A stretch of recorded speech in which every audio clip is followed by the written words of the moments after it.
이런 말이 있습니다. 성실하게 약속을 지키면 기회가 반드시 주어진다. 성공할 수 있는 기회가 온다는 말입니다.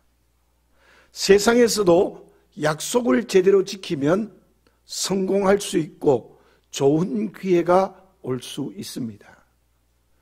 반대로 약속을 지키지 않기 때문에 실패하고 많은 문제가 생길 수밖에 없는 것이죠. 이스라엘 백성들은 누구입니까? 오늘 본문의 말씀 45절 상반절에 이러한 말씀이 있습니다. 나는 너희의 하나님이 되려고 너희를 애굽 땅에서 인도하여 낸 여호와라. 하나님은 이스라엘 백성들의 하나님이 되려고 400년의 애굽의 종에서 자유하게 해 주었다는 뜻입니다. 무슨 뜻입니까? 하나님은 이스라엘 백성들의 주인이십니다. 아버지이십니다.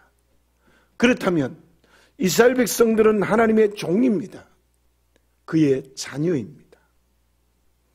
그 백성들이 시내산 아래까지 왔을 때 모세를 통하여 처음 주신 말씀이 무엇입니까?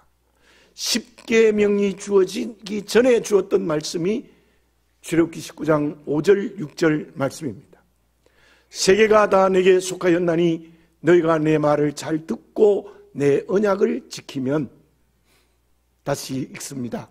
내 언약을 지키면 너희는 모든 민족 중에서 내 소유가 되겠고 너희가 내게 대하여 제사장 나라가 되게 하며 거룩한 백성이 되리라. 너는 이 말을 이스라엘 자손에게 전할지니라. 저 말씀의 의미가 무엇입니까? 하나님과 이스라엘 백성들과의 관계는 언약의 관계입니다. 약속의 관계입니다. 하나님은 이스라엘 백성들에게 그 약속을 온전히 지켜주셨습니다. 출애굽시켰습니다. 홍해를 육지처럼 건넜습니다. 광야로 인도하여 이제 가나안 땅을 주시는 약속까지 이루실 것입니다. 그렇다면 문제는 무엇입니까? 그 약속의 대상인 이스라엘 백성들이 하나님이 주신 약속을 지켜야 됩니다.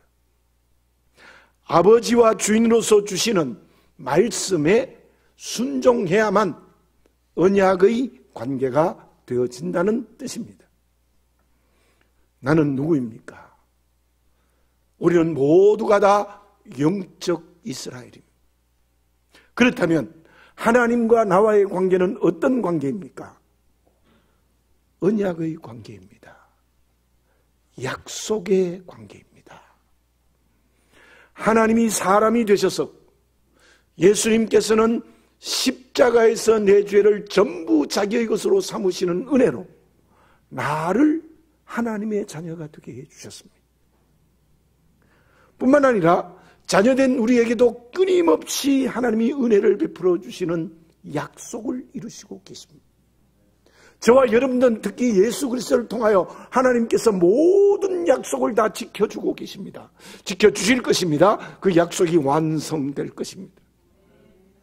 그렇다면 나는 어떻게 해야 됩니까? 아버지와 주인 되시는 하나님의 말씀에 순종하는 약속을 지켜야 합니다.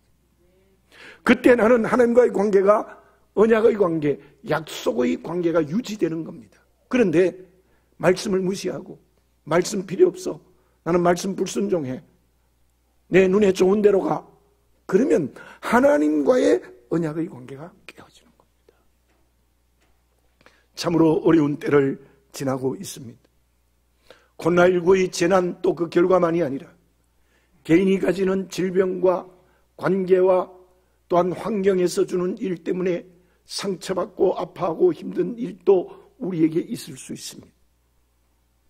아무리 환경이 어려워도, 정말 결정적인 벽 앞에 섰다 할지라도 저와 여러분들은 가장 먼저 하나님 아버지의 관계가 약속의 관계임을 잊지 않아야 합니다. 그때일수록 말씀에 순종해야 합니다. 왜 그렇습니까? 이사야 43장 1절 하반절에서 하나님은 우리를 향하여 이렇게 말씀하십니다. 내가 너를 구속하였고 내가 너를 지명하여 불렀나니 너는 내 것이라. 그러면 하나님의 약속의 자녀로서 말씀에 순종하는 것은 어떤 사람이 될 때 가능합니까? 오나라 송건의 부하 중에 여몽이라는 장수가 있었습니다. 이 여몽은 힘이 세고 담력이 출중해서 전쟁에 나가면 백성을 하는 전쟁의 용사였습니다. 그런데 이 여몽은 제 이름도 쓰지 못하는 일자 무식이었습니다. 그래서 송건이 여몽에게 이렇게 말했습니다. 열심히 글을 배워서 알고, 그리고 그 안 글로 독서를 열심히 해라. 이 부하인 여몽은 바로 상전인 송건의 말을 순종해서 열심히 글을 배우고 열심히 독서를 했습니다. 어느 날 선배 장군인 노숙이 여몽과 토론을 하게 되었어요. 노숙은 여몽의 식견과 논리에 감탄을 했습니다. 자네는 전쟁에서 싸움밖에 모르는 줄 알았는데 내가 이길 수 없는 학식과 식견을 가졌네. 여기에서 괄목상대라는 말이 나왔습니다. 선비가 헤어졌다가 사흘 후에 만나면 곧 눈을 비비고 새롭게 보아야 한다는 뜻입니다. 프란시스 베이컨은 이렇게 말합니다. 독서는 완성된 사람을 만들고, 대화는 기지가 있게 하고, 필기는 정확한 사람을 만든다. 무슨 말입니까? 자기를 잘 훈련하는 사람은 그 누구도 이길 수 없는 능력을 소유할 수 있게 된다는 말입니다. 믿음으로 살아가는 우리도 마찬가지입니다. 우리는 믿음의 훈련을 해야 합니다. 경건의 연습을 해야 합니다. 그때 하나님이 기뻐하시는 그릇이 될 수 있습니다. 매순 경건의 훈련, 믿음의 훈련을 끊임없이 할 때 하나님이 기뻐하시는 그릇이 될 수 있어요. 그렇다면 말씀에 순종하는, 약속을 지키는 하나님의 자녀가 되기 위해서는 어떻게 해야 되겠습니까? 45절 하반절에 이러한 말씀이 있습니다. 내가 거룩하니 너희도 거룩할지어다. 우리는 하나님의 자녀로서 언약의 관계를 맺었다면 하나님 아버지처럼 거룩해져야 됩니다. 구별되어져야 됩니다. 거룩하고 구별되기 위해서 어떻게 해야 됩니까? 매순의 믿음의 훈련과 경건의 훈련이 필요합니다. 매순의 믿음의 훈련과 경건의 훈련을 하면 그때 우리의 인격과 삶이 거룩해지는 거예요. 말씀의 훈련, 경건의 훈련 전혀 하지 않으면 우리는 결코 인격과 삶이 거룩해질 수 없습니다. 하나님은 어떤 분이시기에 거룩하십니까? 이 땅의 모든 피조물과 구별되신 분이 하나님이십니다. 하나님은 영원하십니다. 전능하십니다. 전지하십니다. 무소부재 어디든지 계십니다. 이 세상의 어떤 피조물도 그 성품을 따라갈 수 없죠. 사람도 마찬가지입니다. 내가 영원할 수 있습니까? 전지전능할 수 있습니까? 어디든지 있을 수 있습니까? 손오공은 가공하여 만들어낸 인물이지 그 누구도 어디든지 있을 수 없습니다. 그렇다면 어떻게 하면 하나님처럼 거룩해질 수 있겠습니까? 다만 우리가 영원을 소망하는 마음이 우리에게 필요합니다. 또 하나님의 지성과 능력을 담도록 끊임없는 믿음의 훈련을 해야 될 것입니다. 왜냐하면 사람만은 하나님을 닮은 하나님의 형상으로 창조되었기 때문입니다. 그렇다면 여기서 중요하게 생각해야 될 것은 어떻게 하면 우리가 하나님을 닮아가야 하는 거룩이 있습니까? 있습니다. 그것이 무엇입니까? 먼저 하나님의 사랑을 닮아야 합니다. 우리가 하나님처럼 사랑하게 될 수 있을지는 몰라도 하나님의 사랑을 끊임없이 닮아갈 수는 있습니다. 요한일서 4장 16절입니다. 하나님이 우리를 사랑하시는 사랑을 우리가 알고 믿었노니 하나님은 사랑이시라. 사랑 안에 거하는 자는 하나님 안에 거하고 하나님도 그의 안에 거하시느니라.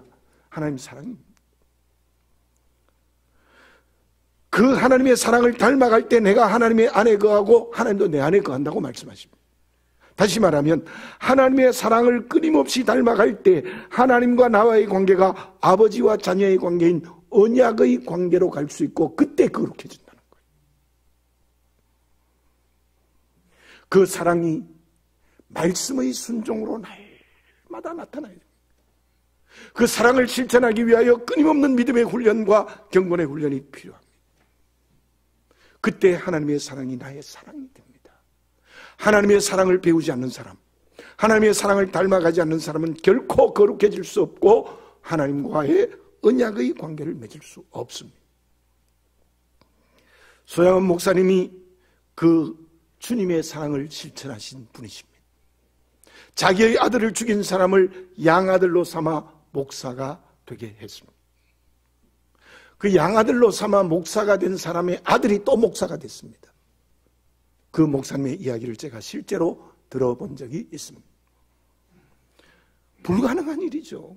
우리는 손양원 목사님의 얘기가 저 강 건너 이야기 같아요. 과연 우리가 그렇게 할 수 있을까? 또 성경 속에 나오는 수많은 하나님의 사랑을 닮은 사람들을 과연 내가 닮아갈 수 있을까? 저도 어떤 경우에는 나는 닮아갈 수 없을 거야. 그러나 오늘 이 말씀이 주는 명령이 있습니다. 그렇다고 나는 그렇게 못해라고 고개를 흔들며 살아가면 우리는 하나님의 언약의 백성이 될 수 없습니다. 하나님의 거룩을 닮아갈 수 없습니다. 저와 여러분들 이 어려운 때에 그 주님의 사랑을 닮아가는 인격과 삶으로 거듭나는 성령의 능력의 사람이 되어지시기를 바라겠습니다. 그래야 진정 하나님 아버지를 닮아가는 거룩성을 가질 수 있습니다. 요한일서 4장 20절입니다. 누구든지 하나님을 사랑하노라 하고 그 형제를 미워하면 이는 거짓말하는 자니 보는 바 그 형제를 사랑하지 아니하는 자는 보지 못하는 바 하나님을 사랑할 수 없느니라. 이웃을 사랑하지 않고 하나님을 사랑하는 것은 거짓말이라는 뜻입니다. 나에게 맡겨진 모든 이웃을 사랑해야 됩니다. 그 사랑은 하나님의 사랑, 주님의 사랑을 닮아야 됩니다. 아버지 되시는 하나님의 거룩을 닮아가는 것입니다. 그때 우리는 하나님의 자녀로서 언약의 관계를 지키는 그리스도인이 되고 그 사람이 거룩해지는 말씀을 순종하는 사람이 될 수 있습니다. 또 하나 하나님의 아버지를 닮아야 될 덕이 있습니다.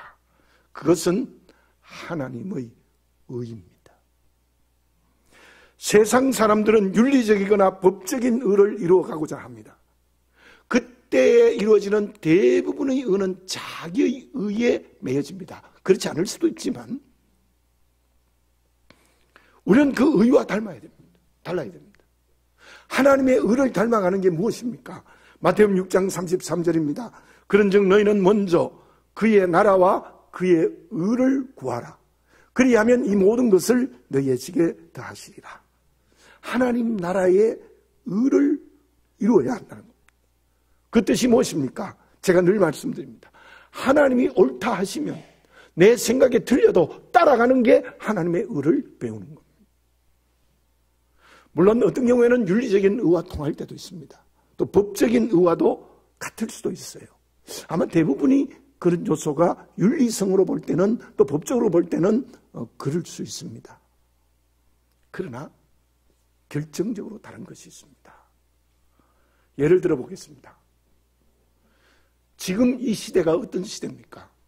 동성애를 인정하는 것이 마치 지식인이 되고 인권을 인정하는 분위기로 갑니다. 사회적 합의를 이루는 의가 되고 있습니다. 세계의 많은 나라들이 이미 법으로 만들었고 우리나라도 그러려고 하는 것 같아요. 우리 기독교는 인권을 부정하지 않습니다. 한 사람이 천하보다 귀하다고 생각하지 않습니까? 그러나 레위기 18장에서 또한 다른 성경에서 하나님이 동성애를 불이라고 말씀하고 계시는 겁니다. 그러므로 우리는 따라갈 수 없습니다. 모든 세상 사람들이 동성애가 의라고 얘기한다 할지라도 우리는 그 동성애는 하나님의 말씀에 어긋나기 때문에 불이라고 생각할 때 그것이 우리의 의가 되는 거예요. 그래서 세상의 의와 달라요. 그리고 여러분들 생각해 보세요. 안 그런 경우도 있지만 대부분 자기의 의를 내세울 때는 자기의 의를 말합니다. 자기 경험과 자기 노하우와 자기 생각과 자기의 판단으로 자기의 의를 말해요. 여러분들 우리는 말씀이 주는 의를 말해야 돼요. 말씀이 주는 의를 말해야 돼요. 우리 주인인 대신 하나님의 오르심을 따라갑시다. 그것이 우리의 의입니다. 그리고 심지어 우리나라 법이 간통이 법적인 불의가 아닌 것으로 결정되어졌어요. 이게 말이 되는 겁니까? 그것 역시 우리가 결코 따라갈 수 없습니다. 우리 7계명에서 그거 뭐 하지 말라고 했거든요. 그렇다면 나라가 법으로 간통이 옳다라고 생각하는 그것을 불의라고 말하는 것이 우리의 의입니다. 믿음의 길이 혼동되어 있지 않습니까? 하나님의 말씀은 언제나 분명합니다. 우리는 하나님과의 관계가 아버지와 자녀의 언약의 관계입니다. 그렇다면 하나님은 약속을 다 지켜주셨고 주시고 주실 것이기 때문에 우리는 하나님의 말씀에 순종해야 합니다. 그것이 하나님의 거룩을 닮아가는 것인데 그것은 하나님의 사랑을 닮아가야 하고 하나님의 의를 닮아가는 것입니다. 그러면 그렇게 하나님의 거룩, 즉 하나님의 사랑과 의를 닮아가기 위해서 해야 될 일이 있습니다. 그것이 무엇입니까? 노나라 왕은 안압이 돌을 깨친 것을 알고 사람을 보내어 모셔오도록 했습니다. 왕의 사자가 와서 선물을 내놓고 왕의 말을 전달했습니다. 그때 안압이 이렇게 말했습니다. 저 같은 사람을 데려갔다가는 크게 벌을 받을 것입니다. 그러면서 그 유명한 수후지주라는 말을 합니다. 저 말의 뜻은 옥구슬로 쏘아서 참새를 잡았다면 사람들이 웃는다는 뜻입니다. 그 말은 그렇게 귀한 것으로 하찮은 세속의 공리를 구하는 것은 어리석은 일이라는 뜻입니다. 그만큼 안압은 세상 욕심에서 자유한 사람이었습니다. 나는 왕에게 받을 상에 대한 욕심이 전혀 없다는 뜻입니다. 소크라테스는 이렇게 말했습니다. 가장 적게 욕심을 가진 사람이 신에 가까운 사람이다. 그런 얘기를 했습니다. 여러분들 이 세상에 믿지 않는 사람들, 도덕과 윤리를 생각하거나 철학을 하는 사람도 욕심을 버려야 된다는 생각을 하고 있습니다. 하나님의 사랑과 의를 닮아 아버지 되시는 하나님의 거룩을 따라가기 위해 해야 될 일이 있습니다. 44절을 봉독해 드립니다. 나는 여호와 너희의 하나님이라. 내가 거룩하니 너희도 몸을 구별하여 거룩하게 하고 땅에 기는 길짐승으로 말미암아 스스로 더럽히지 말라. 무슨 말입니까? 몸을 구별하여 거룩하게 해라. 길짐승으로 말미암아 스스로 더럽히지 말라. 무슨 뜻입니까? 제가 오늘 레위기 11장은 다 읽지 않았습니다만은 레위기 11장 전체를 이렇게 해석하는 경우가 많아요. 레위기 11장의 말씀대로 음식을 먹지 말라는 건 먹지 말고 먹으라 한 것만 먹으면 건강해진다. 질병도 고치고 건강하게 살아갈 수 있다. 그렇게 말합니다. 안식교에서는 실제로 그렇게 말합니다. 그런데요, 좀 시간이 오래됐습니다만은 한동안 어떤 의사가 공영방송에서 레위기 11장대로의 채식을 하면 모든 질병도 고칠 수 있고 건강해야 된다는 강연을 계속해서 했습니다. 아마 상당히 오랫동안 했습니다. 어느 의사라는 이름도 아시는 분이 계실 겁니다. 그분이 제가 오늘 누구에게 들어보니까 회개하고 기독교로 들어왔다고 얘기를 하더라고요. 그랬으면 참으로 다행한 일이라고 생각합니다. 그 강의가 매우 인기가 있었고 그대로 실천하는 사람들도 매우 많았습니다.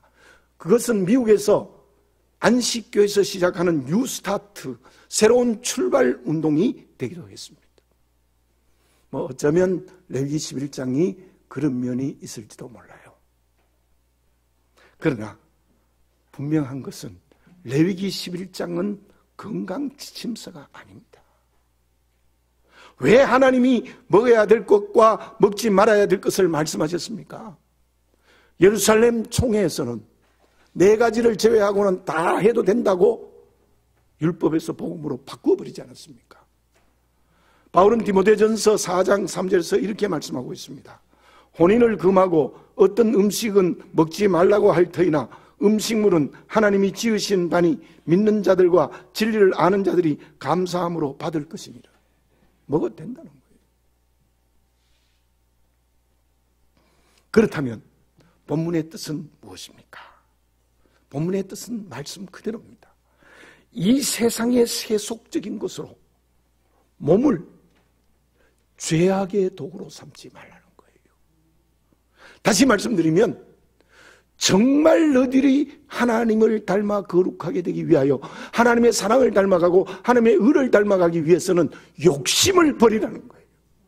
세속적인 욕심을 다 버리라는 거예요. 본문은 하나님께서 이스라엘 백성들은 이방의 문화와 구별되어야 됨을 분명하게 말씀하고 있습니다. 이방화되지 말고 구별된 하나님의 자녀가 되라는 명령입니다. 그렇다면 이 말씀이 오늘 우리에게 주시는 말씀의 뜻이 무엇이겠습니까? 에베소 5장 10절입니다. 18절입니다. 술 취하지 말라. 이는 방탕한 것이니 오직 성령으로 충만함을 받으라. 로마서 12장 2절입니다. 너희는 이 세대를 본받지 말고 세대, 세속화된 세상입니다. 너희는 이 세대를 본받지 말고 오직 마음을 새롭게 함으로 변화를 받아 하나님의 선하시고 기뻐하시고 온전하신 뜻이 무엇인지 분별하도록 하라. 이 세속화되지 말라는 거예요. 이 세상의 욕심을 따라가지 말라는 거예요. 세상의 욕심으로 살아가는 이 세대를 본받지 말라는 거예요.